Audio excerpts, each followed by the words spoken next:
نبوت کا ذکر ہوگا، لیکن ایک نام ضرور لیا جاتا رہے گا،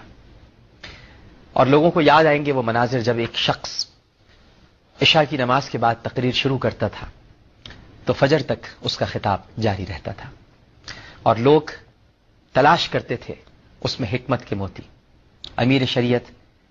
حضرت مولانا سید عطا اللہ شاہ بخاری علیہ رحمہ۔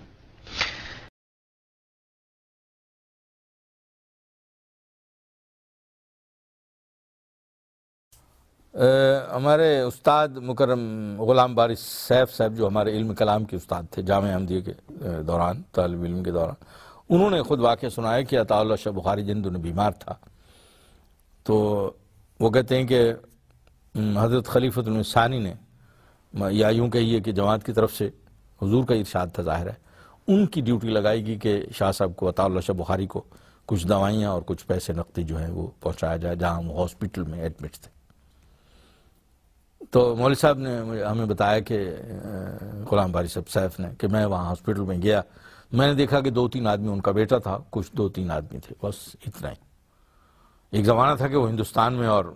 موجودہ پاکستان میں یعنی بڑے اس کے وہ تھے، سن 53 اور اس سے پہلے کے حالات کو آپ سارے جانتے ہیں۔ اور اب یہ حالت تھی کہ شاہ صاحب لیٹے ہوئے تھے، اور میں نے جا کر جب بتایا کہ مجھے حضرت مرزا بشیر الدین محمود احمد صاحب نے، خلیفۃ ثانی نے بھجوایا ہے، یہ آپ کے لیے کچھ ادویات بھی انہوں نے بھجوائی ہیں اور نقدی بھی بھجوائی ہے، تو ان کی آنکھوں میں آنسو آ گئے۔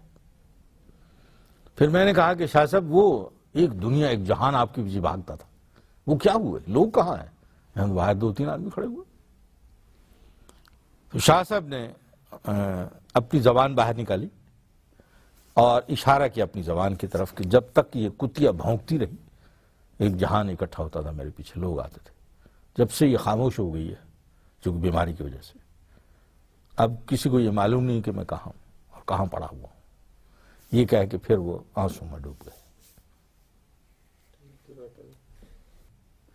اور اشارہ کیا اپنی زبان کی طرف کہ جب تک یہ کتیا بھونکتی رہی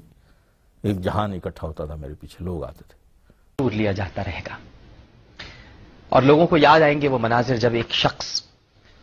عشاء کی نماز کے بعد تقریر شروع کرتا تھا تو فجر تک اس کا خطاب جاری رہتا تھا، اور لوگ تلاش کرتے تھے اس میں حکمت کے موتی۔ کہ اپنی زبان کی طرف کہ جب تک یہ کتیا بھونکتی رہی ایک جہان اکٹھا ہوتا تھا، میرے پیچھے لوگ آتے تھے، جب سے یہ خاموش ہو گئی ہے